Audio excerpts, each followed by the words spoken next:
Shabbat Shalom, everybody. This is Rabbi Stephen, Rav Shmuel, here with this week's 10-minute Torah. And I hope you all had a great Passover holiday. You know, a lot of these Jewish holidays really kind of put you out. The ultimate, of course, is Yom Kippur, where you can't eat or drink for about 25, 26 hours.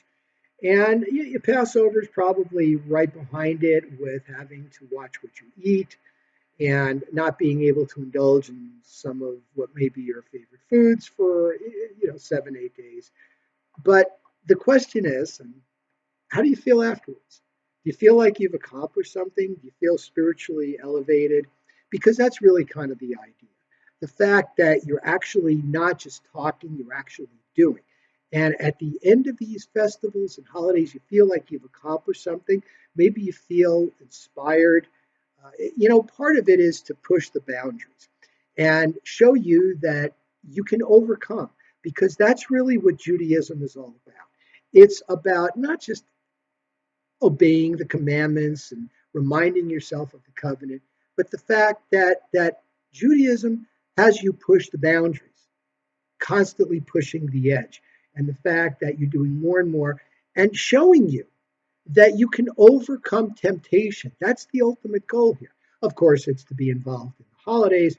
And with Passover, it's not just, reading a few prayers and saying, yeah, okay, our ancestors were in bondage, and, they asked Pharaoh to let them go. There were these 10 plagues, and we were let out to freedom. It's to actually experience it, but go through the motions vicariously that make the holiday and the festival meaningful. And that's where you get your inspiration from. The fact that you're doing something that's been done for the last 3,000 years. And we're carrying on in that wonderful tradition. So think about that as you look back on your Passover. Think about Shabbat. Not everybody is Shomer Shabbat. Not everybody keeps the Sabbath the way it was intended. We don't do the 39 different malachot, the tasks. People still turn on their TV, they drive their car, whatever. But I'm going to recommend something to you. I'm going to suggest something, because this is, after all, a new year. Because one of the Passover Torah readings was the fact that the new year begins. And it's actually the secular New Year. Now, the spiritual New Year, which, as you all know, is called Rosh Hashanah, that's our spiritual New Year. That's when we really look deep inside ourselves and commit to doing better for next year. But it's the month of spring that is celebrated. The month of Aviv, which now is the month of Nisan, it coincides roughly with the vernal equinox at the end of March, the first beginning of spring. It's the secular New Year. So in this new year, I'm going to challenge you, and I'm going to ask you to challenge yourself. Do something to remind yourself about Shabbat.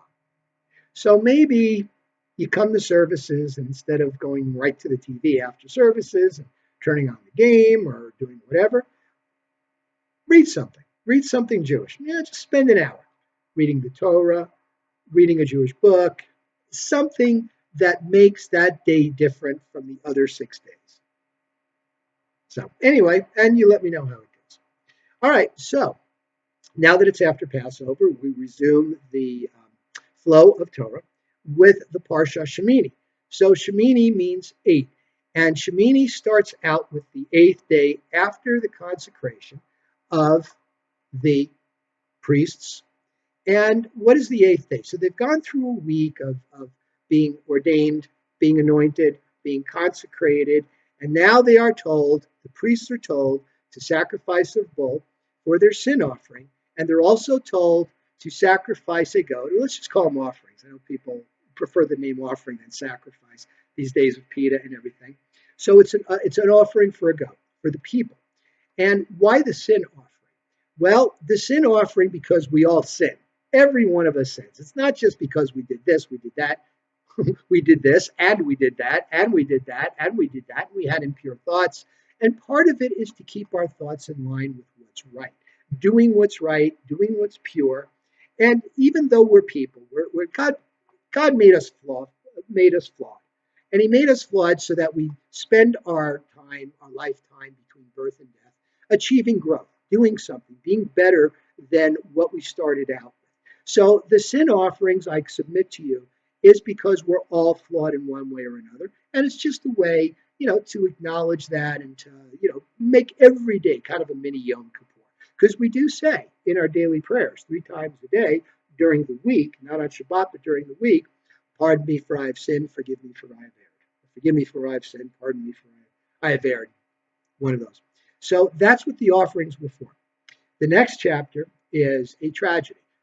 So not only do the priests get done doing kind of an offering, a sin offering for themselves and a sin offering for the people, but Aaron's 2 older sons, Nadab and Abihu, take an incense mixture that was not sanctioned by God or Moses. They take it into the Holy of Holies, which is only supposed to be entered during Yom Kippur, and they offer it to God. Now, sages have speculated on their motives for 3,000 years since it happened. Were they just arrogant? Were they, as the commandment afterwards implies, maybe they had a little too much wine and they were feeling their oats? Maybe, as some sages thought, they thought, well, we're great. We're going to be the next high priests. Can't wait till Moses and Aaron are gone so we can take over.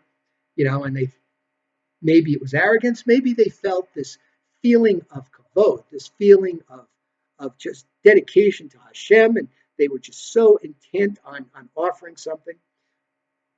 Whatever the reason was, it ends tragically because a bolt of lightning or a fire, it says, came in, burned their souls and left their bodies intact. These 2 people, these 2 up-and-coming priests, high priests, are now dead.